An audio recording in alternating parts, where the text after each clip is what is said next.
Hello दोस्तों, आप सभी जो लोग मुझे सुन रहे हैं, उन सबसे मेरी एक रिक्वेस्ट ये है कि वो इस ऑडियो को अच्छी तरह से लास्ट तक सुने। ये ऑडियो रिलेट है क्लास 9th की चैप्टर हिस्ट्री के एक चैप्टर है, या कह सकते हैं कि ये NCERT बेस्ड चैप्टर है, जिसमें कि कक्षा 9th का वर्णन किया गया है। और इस चैप्टर के सबसे हेडिंग फ्रंट पेज पे जो लाइन लिखी गई है वो लिखी है भारत और समकालीन विश्व। इसमें हम आपको ये बताने की कोशिश करेंगे कि हमारे भारत के अलावा विश्व के अन्य देश किस तरह से आर्थिक मंदी हो, अर्थव्यवस्था हो या फिर राजनीतिक मुद्दे हो, इन सब से लड़ते हुए उन्होंने अपने देश का विकास कैसे किया। तो आपको इस चैनल में बने रहना पड़ेगा लास्ट तक, और लास्ट तक बनते हुए मैं पूरी कोशिश करूँगी कि आपको ये सारी चीज़ें समझ में आए। स्पेशली वो बच्चे जो NCERT की पढ़ाई कर रहे हैं क्लास 9th में, और जिनको प्रॉब्लम है वो समझ नहीं पा रहे विश्व इतिहास के बारे में। हालांकि हम सभी लोग अपने भारत की हिस्ट्री को तो अच्छे से समझ लेते हैं, जो शुरू होता है दिल्ली सल्तनत काल या मध्यकाल जिसको बोल सकते हैं, आधुनिक भारत का इतिहास बोल सकते हैं।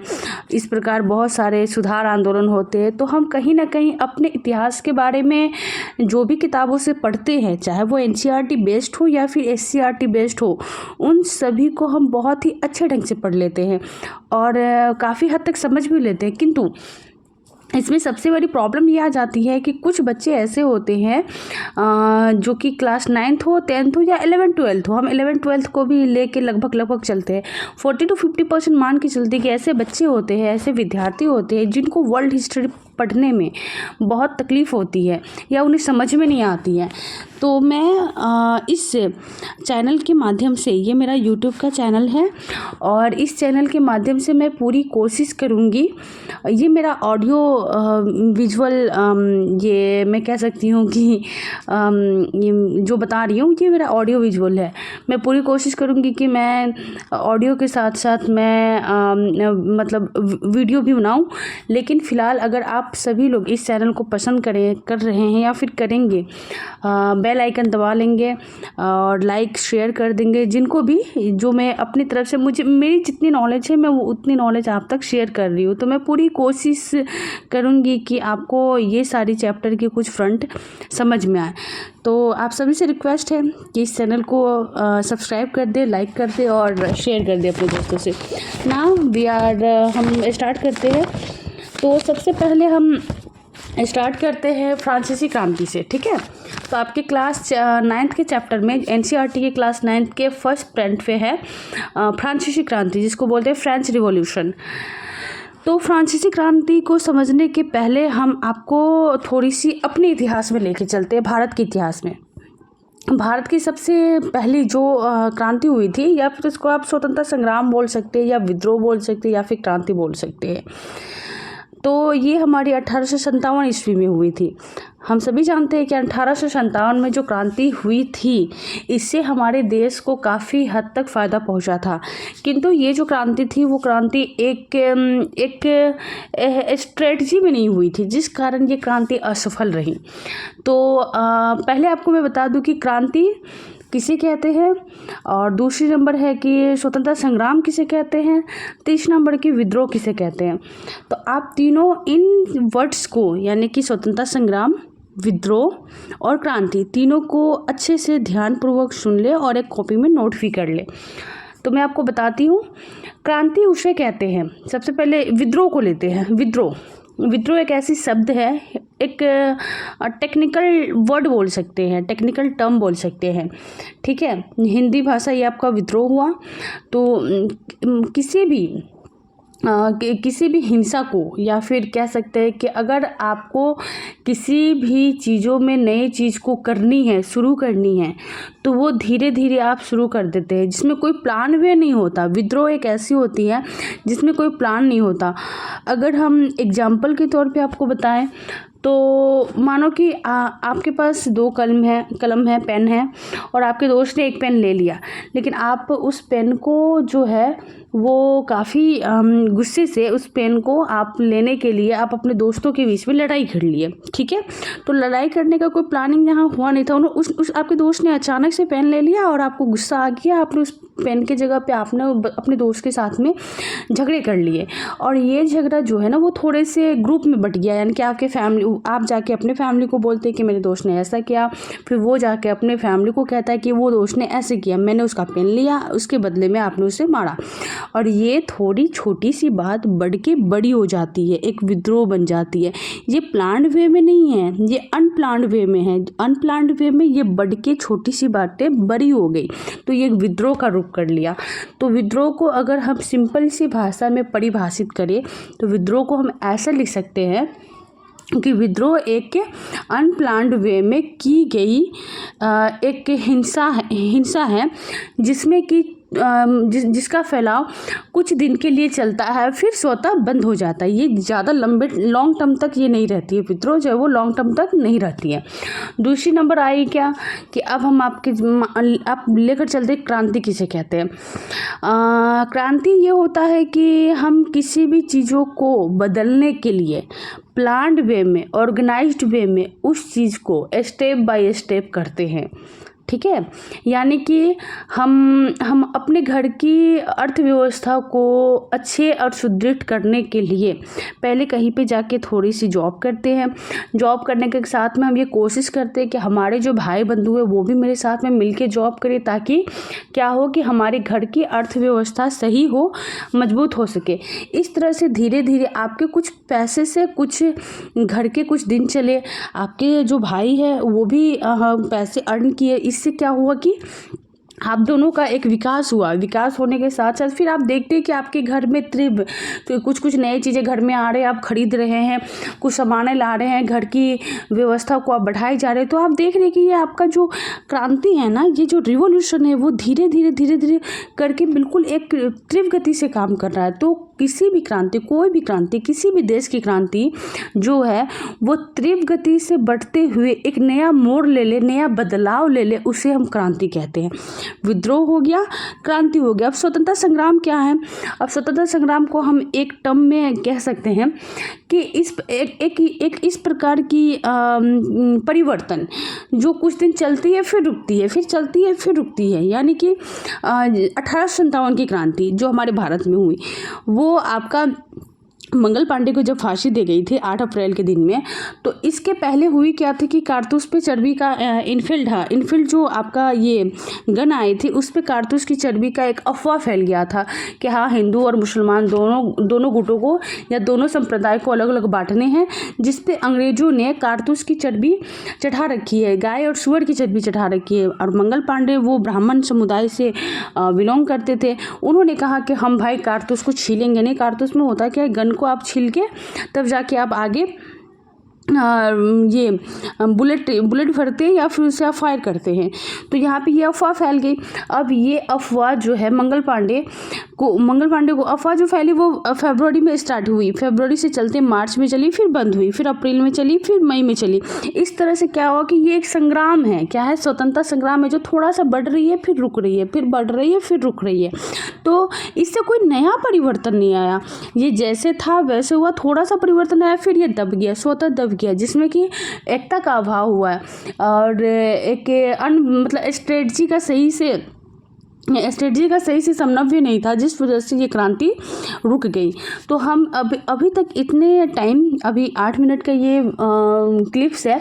इस 8 मिनट के क्लिप्स में अभी तक मैंने आपको क्या बताया कि विद्रोह किसे कहते हैं।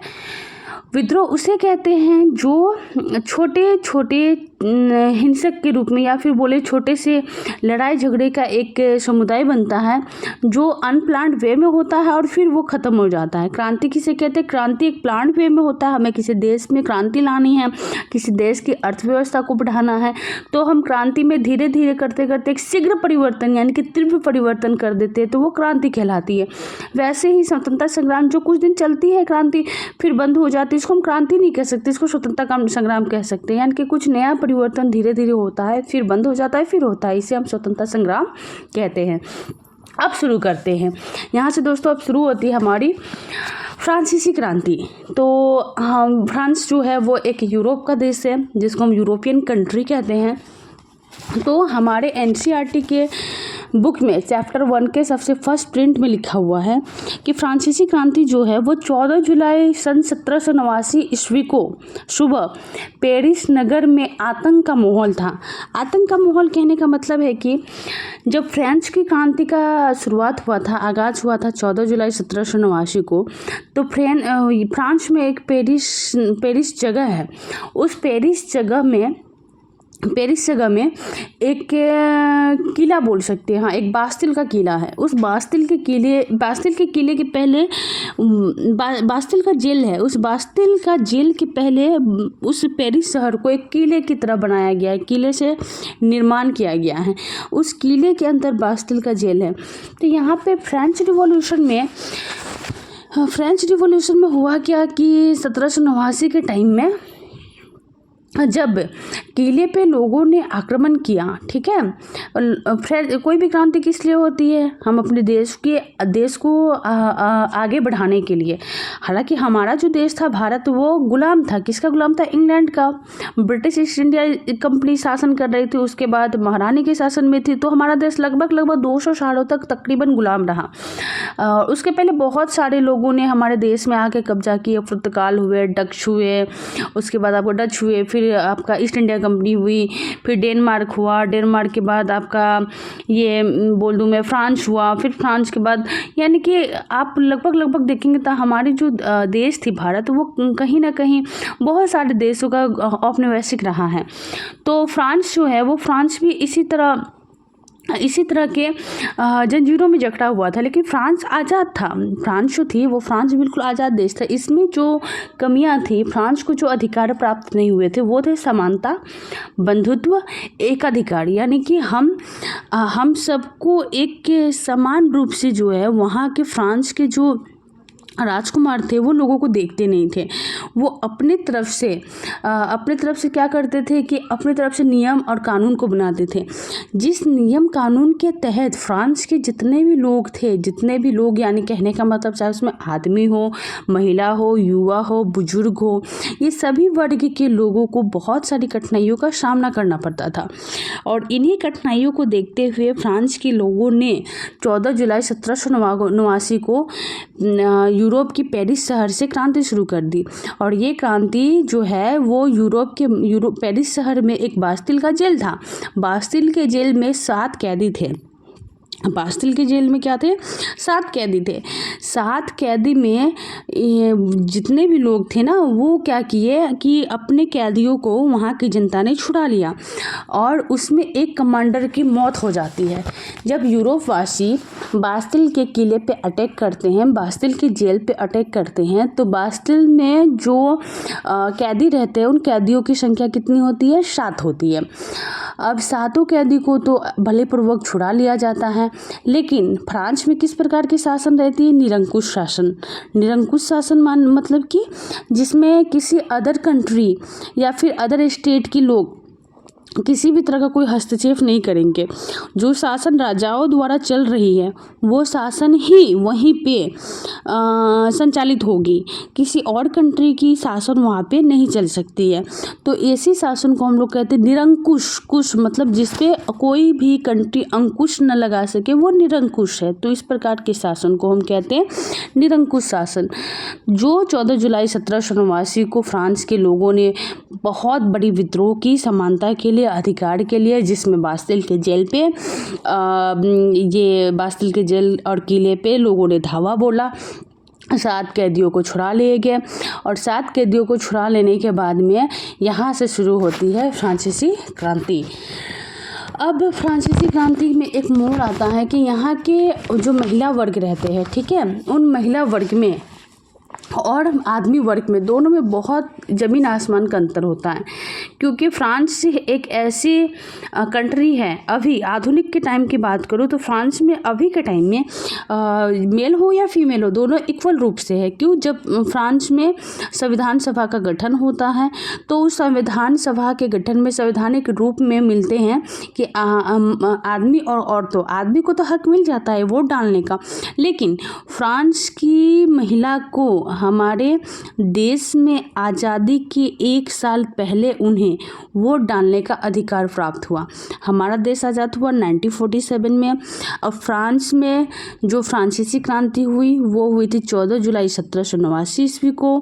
किस लिए हुई थी? समानता, बंधुत्व, एक अधिकार के लिए और महिला वर्ग को, जो कि यूरोप के देश है फ्रांस, उसमें महिला जो वर्ग के महिलाएं थी उनको वोट डालने का अधिकार नहीं दिया गया था।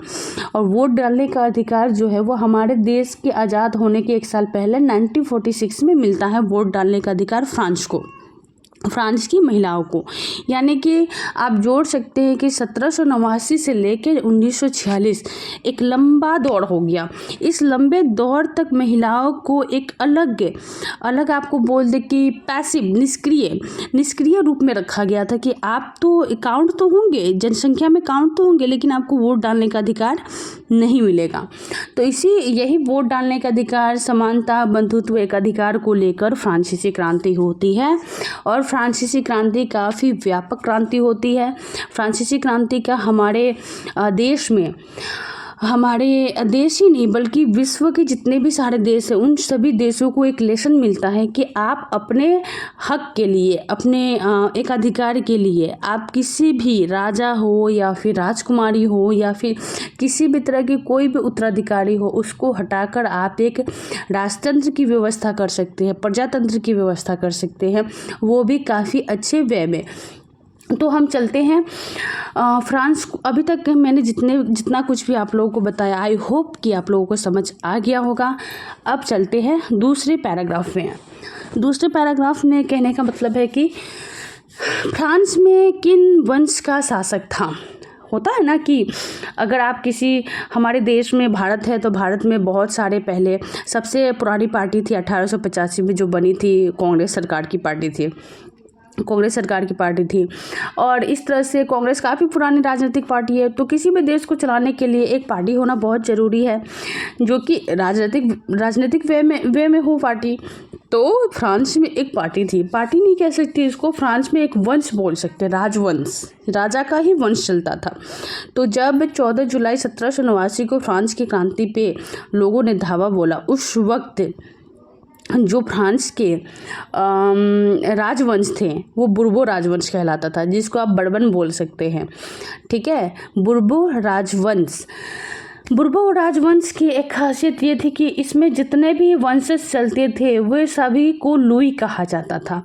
जैसे Louis 14, Louis 15, Louis 16, Louis 11, Louis 10। तो इस तरह के राजवंश जो है वो यूरोप में चलते थे, फ्रांस में चलते थे। तो 1754 ईस्वी का टाइम था जब 1789 ईस्वी का टाइम था जब फ्रांस जो है वो क्रांति शुरू हुई थी। उस वक्त फ्रांस का जो राजवंश था वो बुर्बो राजवंश का एक अधिकार था। और बुर्बो राजवंश जो है वो एक निरंकुश राजवंश था, यानी कि उस पर किसी भी शासन का और दूसरे शासन का अंकुश नहीं लगाया जा सकता था। तो उसमें बुर्बो राजवंश में आते हैं लुई 16 जब फ्रांस की राजगद्दी पे आसीन होते हैं तब उनकी उम्र जो है वो केवल 20 साल होती है। कभी कभी आपके कॉम्पिटिटिव एग्जाम में ये पूछ लिया जाता है कि फ्रांस की क्रांति में किन राजवंशों का उदय हुआ था या फिर कौन सी राजवंश चल रही थी, तो आप आंसर लगा सकते हैं बुर्बो राजवंश। उस समय उस राजवंश के जो उत्तराधिकारी थे उनका नाम क्या था, तो आप टिक कर सकते हैं लुई 16। क्या था? लुई 16।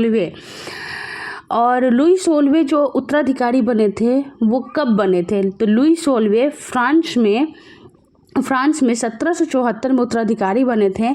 यानी कि 1774 में जब वे उत्तराधिकारी बने तो उनका जन्म कब हुआ रहा होगा? आप जोड़ सकते हैं, 1774 से आप घटा सकते हैं। एटलीस्ट वो 20 वर्ष की उम्र में फ्रांस की गद्दी पे बैठते हैं। तो फ्रांस की गद्दी पे जब वो बैठते 20 वर्ष की उम्र में, तो उनकी उस समय जो फ्रांस का काल था वो 1774 था। तो फ्रांस का काल 1774 में, और लुई 16 जो थे वो उनका जन्म 1750 ईस्वी में था, कि 1754 ईस्वी में लुई 16 की जन्म होती है। 20 साल बाद वो 1774 में फ्रांस की राजगद्दी पे बैठते हैं। वो बुर्बो वंश के राजा रहते हैं, और उनका जो विवाह होता है लुई 16 का, वो ऑस्ट्रिया की रानी राजकुमारी से होता है। ठीक है, और राजकुमारी का नाम होता है एंतोइनेट। एंतोइनेट जो होती है वो ऑस्ट्रिया की राजकुमारी होती है। ऑस्ट्रिया की राजकुमारी का विवाह होता है लुई 16 से, और लुई 16 जो है वो ऑस्ट्रिया का दामाद बनता है। यानी कि अभी फ्रांस कहाँ चल रहा है हमारा? फ्रांस यूरोप में है। फ्रांस में बुर्बो वंश का शासन चल रहा है, और फ्रांस के ठीक सटे हुए स्टेट के कंट्री कह सकते हैं वो है ऑस्ट्रिया। वहाँ ऑस्ट्रिया को वो दामाद हो जाता है।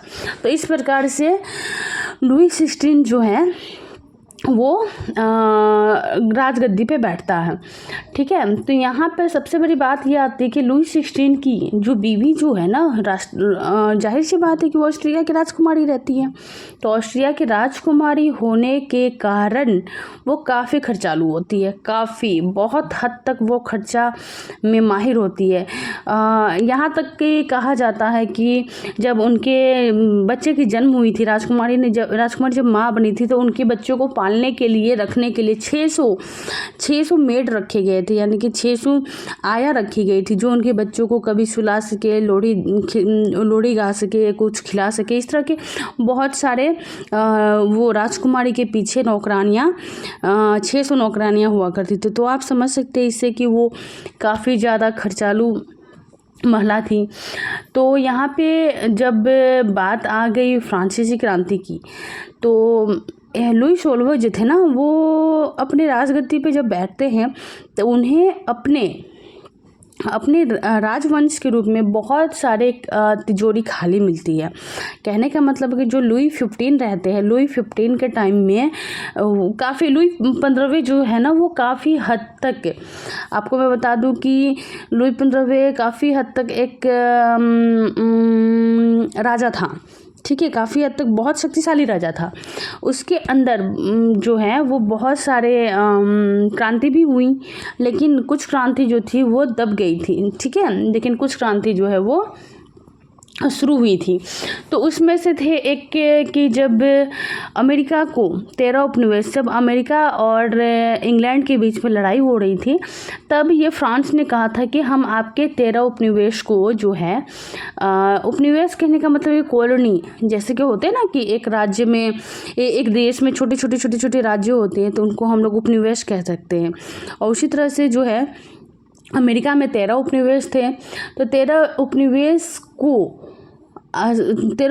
को ब्रिटेन से आज़ाद करने के लिए फ्रांस के ऊपर मैक्सिमम कर्जा लद गया था। वो कर्ज जो था कम से कम 10 अरब लिब्रे का कर्ज था। यानी कि जब अमेरिका और ब्रिटेन के बीच में लड़ाई हो रही थी, तो उस लड़ाई से अमेरिका को मदद करने में फ्रांस को काफ़ी हद तक खर्च देना पड़ा। और वो जो है खर्च, वो फ्रांस अपने निधि से, अपने देश के निधि से, अपने खजानों से ही वो अमेरिका को मदद की। इस प्रकार से फ्रांस के ऊपर 10 अरब लिब्रे का कर्ज लद गया, जबकि पहले से ही 2 अरब लिब्रे का उन पर बोझ चढ़ा हुआ था। यानी कि 2 अरब लिब्रे का जो कर्ज था वो लुई 15 के टाइम में थे, और अब जो है लुई 16 जो है वो अमेरिका को मदद करने के क्रम में उसके ऊपर 10 अरब लिब्रे यहाँ फ्रांस की रुपया है। जिस तरह से हमारी भारत की पैसा रुपया है, उसी तरह से यहाँ पे इनकी मनी, फ्रांस की मनी लिब्रे कह जाती है। तो इसके फलस्वरूप क्या होती है कि फ्रांसीसी सरकारी जो है अपने बजट का बहुत बड़ा हिस्सा दिनों दिन बढ़ते जा रहे कर्ज को चुकाने में मजबूर थी। अपने अनियमित खर्चों जैसे सेना के रखरखाव, राज दरबार, सरकारी कार्यालय या विश्वविद्यालय को चलाने के लिए फ्रांसीसी करों में वृद्धि के लिए बाध्य हो गई। यानी कि अगर आपके पास पैसे नहीं रहेंगे तो आप अपना सेना नहीं रख सकेंगे अपने रक्षा के लिए, आप विश्वविद्यालय को कैसे चलाएंगे, आप सरकारी कार्यालय को कैसे चलाएंगे। तो ये सारी जो परेशानी थी वो अब फ्रांस के ऊपर आ गई, लुई 16 के ऊपर आ गई, क्योंकि लुई 16 के ऊपर 12 अरब लिब्रे का कर्ज लद गया है। उनकी जो पत्नी है वो पहले से भी बहुत खर्चालू है और लुई 16 के टाइम में फ्रांसीसी क्रांति हो चुकी है, लोगों ने क्रांति शुरू कर दी है बंधुत्व के लिए, समानता के लिए। तो ये सारी चीज़ें जो है वो लुई 16 को परेशान कर रही थी। और फ्रांस में जो थी वो लोगों को 3 क्रम में बांटा गया था, स्टेट 1, स्टेट 2, स्टेट 3। अब यहाँ पे स्टेट किसे कहते हैं, जिस तरह से हम लोग कैटेगरी बोलते हैं ना कि ये जनरल है, ओबीसी है, एससी है, एसटी है, हम लोग भारत में बोलते हैं, उसी प्रकार से फ्रांस में स्टेट कहा जाता है, स्टेट 1, स्टेट 2, स्टेट 3। अब सबसे बड़ी बात यह है कि स्टेट के अंदर, स्टेट 1 के अंदर कौन कौन आते थे। स्टेट 1 के अंदर वे लोग आते थे जो पादरी वर्ग के थे। पादरी कहने का मतलब जो चर्च के हेड होते थे, जैसे क्रिश्चियन लोग होते हैं ना, क्रिश्चियन में पादरी होते हैं, तो वही होते थे जो चर्च के हेड होते थे, वो स्टेट 1 में आते थे। स्टेट 2 में कौन आते थे, कुलीन वर्ग। कुलीन वर्ग से रिलेटेड वे सभी वर्ग के लोग जो अर्थव्यवस्था के मामले में और कास्ट के मामले में ऊपर हैं, ठीक है, जैसे कि ब्राह्मण हो गए, क्षत्रिय हो गए, राजपूत हो गए, ये सब चीज़ें हमारे बिहार में हम लोग भारत में बोलते हैं कि कुलीन वर्ग है। वैसे ही फ्रांस के टाइम में फ्रांस के स्टेट 2 में कुलीन वर्ग आते हैं। स्टेट 1 में पादरी वर्ग, स्टेट 2 में कुलीन वर्ग, जिसको हम नोबिलिटी कहते हैं। कुलीन को नोबिलिटी भी बोला जाता है कि नोबिलिटी लाइक बोलते हैं ना कि भाई ये इंसान नोबिलिटी है, अरे आप इतने नोबल हो, इन द सेंस कि आप जो है वो सेकेंड स्टेट में, फर्स्ट स्टेट पादरी, सेकेंड स्टेट कुलीन एंड थर्ड स्टेट को भी 3 कैटेगराइज में डिवाइड किया गया। थर्ड स्टेट में ए, बी, सी। अब ए में कौन से आते हैं, थर्ड स्टेट के ए में कैसे कैसे लोग आते हैं, बड़े व्यवसायी जो बहुत बड़े मर्चेंट है, बिजनेसमैन है, व्यापारी है, अदालती है, वकील है, कर्मचारी है, ये सारे थर्ड स्टेट के ग्रुप ए में आते हैं। अब ग्रुप बी में कौन आते हैं, जो उनसे थोड़े से कमज़ोर है, किसान वर्ग और कारीगर का वर्ग, उनसे थोड़े से और जो कमज़ोर है उनको कैटेगरी सी में रखा गया है, जिसको बोलते हैं छोटे किसान, भूमिहीन, जिनके पास भूमि बिल्कुल नहीं है, वो दूसरे के खेत में जाके, दूसरे के भूमि में जाके मजदूरी करते हैं, उनको भूमिहीन कहते हैं। छोटे किसान, मजदूर, नौकर, ये सारी चीज़ें जो वर्ग के लोग हैं, समुदाय के लोग हैं, ये स्टेट 3 में आते हैं। तो फ्रांस में 3 स्टेट को डिवाइड किया गया है, state 1, state 2 and state 3। State 1 में आते हैं पादरी वर्ग, स्टेट 2 में आते हैं कुलीन वर्ग, स्टेट 3 में आते हैं छोटे मोटे बिजनेस वर्ग, जो ए, बी, सी के अंतर्गत कैटेगराइज किया गया है। ए में आते हैं बड़े व्यवसायी, व्यापारी, एडवोकेट, वकील, अदालत। सेकंड में आते हैं किसान और कारीगर, बुनकर। थर्ड में आते हुए किसान, छोटे किसान, भूमिहीन किसान और मजदूर, नौकर। ये आपका स्टेट इस प्रकार से फ्रांस का समाज बटा हुआ था स्टेट में, state 1, state 2, state 3। I hope कि आपको अभी तक मैंने जो कुछ भी समझाया, सबसे पहले क्रांति क्या थी, विद्रोह क्या था, स्वतंत्रता संग्राम क्या था, और फ्रांसीसी क्रांति में फ्रांस की क्रांति किस लिए हुई, फ्रांस की क्रांति में फ्रांस के लोगों ने अपने हक के लिए आवाज़ उठाई। फ्रांस में बुर्बो वंश का अधिकार था। बुर्बो वंश में फ्रांस का जो राजवंश पे, राजगद्दी पे जो बैठा था, उस राजा का नाम था लुई 16। लुई 16 की बीवी का क्या नाम था, लुई 16 का बीवी का नाम था एंटोनेट, जो कहाँ की राजकुमारी थी, जो ऑस्ट्रिया की राजकुमारी थी, जो काफ़ी हद तक खर्चालू थी। अब फ्रांस में जो लुई 15 थे, लुई 15 के टाइम में 2 अरब लिब्रे का कर्ज पहले से हो चुका था। और जब फ्रांस जो था, ये लुई 16 जब फ्रांस के राजकुमार है, अभी 1789 के टाइम में, इस टाइम में अमेरिका को मदद करने के लिए इनके पास में 10 अरब लिब्रे का कर्ज हो गया। तो 10 और 2 मिला के 12 अरब लिब्रे के कर्ज में लुई 16 जो है वो लग चुका है, बिल्कुल घिर गया हुआ है। और इसी के बीच में स्टेट डिवाइड है, स्टेट 1, स्टेट 2, स्टेट 3। तो इन तीनों स्टेट से टैक्स वसूल किए जाते थे, कर वसूल किए जाते थे। तो कर वसूल किए जाते थे जिसमें कि पादरी का काम था। पादरी का काम क्या था कि आपका एक काम है कि आप लोगों को ये बताएं कि हाँ, आप किस फ्रांस के लोगों को कि आप ये काम करेंगे तो अच्छा होगा, ये काम करेंगे तो बुरा होगा। आप उनसे टैक्स वसूली का काम कीजिए। आप उन्हें ये बताइए कि जो कुछ भी होता है वो गॉड की मर्जी से होता है, क्योंकि आपकी बात तो ज़्यादा मानते हैं। और इस प्रकार से पादरी को ये हक था कि वो लोगों से कर वसूल करे। और यहाँ पे मैक्सिमम 90% जो लोग थे ना, वो छोटे तबके के लोग थे, और जबकि 10% ही जो थे वो कुलीन थे या पादरी थे। और कुलीन और पादरी को विशेष अधिकार था। विशेष अधिकार ये था कि वे लोग कभी टैक्स नहीं दे सकते हैं। और बुर्बो वंश जो थे ना, बुर्बो वंश वो कुलीन वंश में आते थे, कुलीन स्टेट 2 में। तो स्टेट 2 में तो वो ऑलरेडी बुर्बो वंश है, तो उनको तो टैक्स देनी नहीं है। टैक्स किसे देनी है, कर किसे देना है? तो कर देना है जो ABC कैटेगराइज की गई है स्टेट 3 में, बिजनेसमैन, मर्चेंट, एडवोकेट, वकील, किसान, कारीगर, छोटे किसान, बुनकर, मजदूर, नौकर एक्सेट्रा। तो ये सारे को, जो कि पहले से ही 90% इनके पास भूमि नहीं है, इनको खाने पीने रहने के लिए किसी भी तरह का कोई अस्थायी बंदोबस्त नहीं है, उसमें से भी आप इनके कमाई का कोई साधन नहीं है, तब आप इन लोगों से टैक्स वसूल कर रहे हैं। और जो कुलीन और पादरी वर्ग है, उन्हें विशेष अधिकार है कि उन्हें कोई टैक्स नहीं देने, उनकी जितनी मर्जी वो कमा सकते हैं, उन्हें टैक्स नहीं भरना। टैक्स जो भरेंगे वो टैक्स सिर्फ और सिर्फ जो स्टेट 3 के व्यक्ति है वही भरेंगे। इससे हुआ क्या? इससे हुआ फ्रांसीसी के समुदाय के लोग, जो निम्न तबके के लोग थे, उन पे एक प्रेशर बन गया कि भाई हम टैक्स कैसे दें। अब वो कमा तो नहीं रहे हैं जो टैक्स भरेंगे, तो इस प्रकार से उनके ऊपर ये सारी चीज़ें का बर्डन हो गया कि उन्हें टैक्स देना है। टैक्स किसे देना है? टैक्स देना है पादरी वर्ग को और कुलीन वर्ग को। कुलीन वर्ग में हमारा बुर्बो राजवंश है, तो जो राजा है लुई 16 वो किससे टैक्स वसूल करेगा? वो स्टेट 3 के लोगों से वसूल करेगा। ठीक है, तो अभी तक आई होप कि आपको इतना समझ में आ चुका है कि मैं आपको क्लास 9 के चैप्टर में जो फ्रांसीसी क्रांति है उनमें मैं इतनी सारी चीज़ों का अभी तक जो वर्णन की हूँ, उस वर्णन में आई थिंक आपको यहाँ तक ये बातें समझ में आ गई होगी। अब मेन पॉइंट बनती है क्या कि अगर कोई व्यक्ति गरीब है तो क्या वो टैक्स पे कर पाएगा? नहीं कर पाएगा। और ये टैक्स की जो व्यवस्था थी वो मतलब वो ख़त्म होने वाली ही नहीं थी। तो इसी टैक्स से जो थे, ऐसे टैक्स से वहाँ के जितने भी जनता थे, जो निम्न तबके थे, वो दब गए थे, वो कुछ कर नहीं पा रहे थे, क्योंकि इतनी किसी में हिम्मत नहीं हो रही थी कि कोई उनके प्रति कुलीन वर्ग के प्रति या पादरी वर्ग के प्रति आवाज़ उठा पाए। लेकिन लोग थोड़े थोड़े साहस किए और इस प्रकार धीरे धीरे धीरे धीरे लोगों में एकता आई। और इस लोगों की एकता में आपको 14 जुलाई 1789 ईस्वी को फाइनली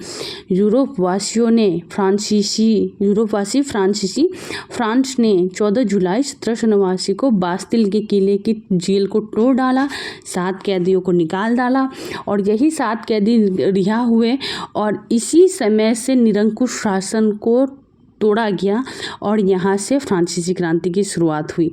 अब हम आगे बताएंगे कि आपको दूसरे चैनल में, अभी तक अगर आप लोगों को यहाँ तक हमारी जो भी चीज़ें मैं बता चुकी हूँ वो पसंद आया हो, तो फिर आप इस चैनल को आगे बढ़ा सकते हैं। हम आपको बताएंगे नेक्स्ट वीडियो में कि पादरी वर्ग में टाइड और टाइल 2 नामों के कर टैक्स वसूले जाते थे।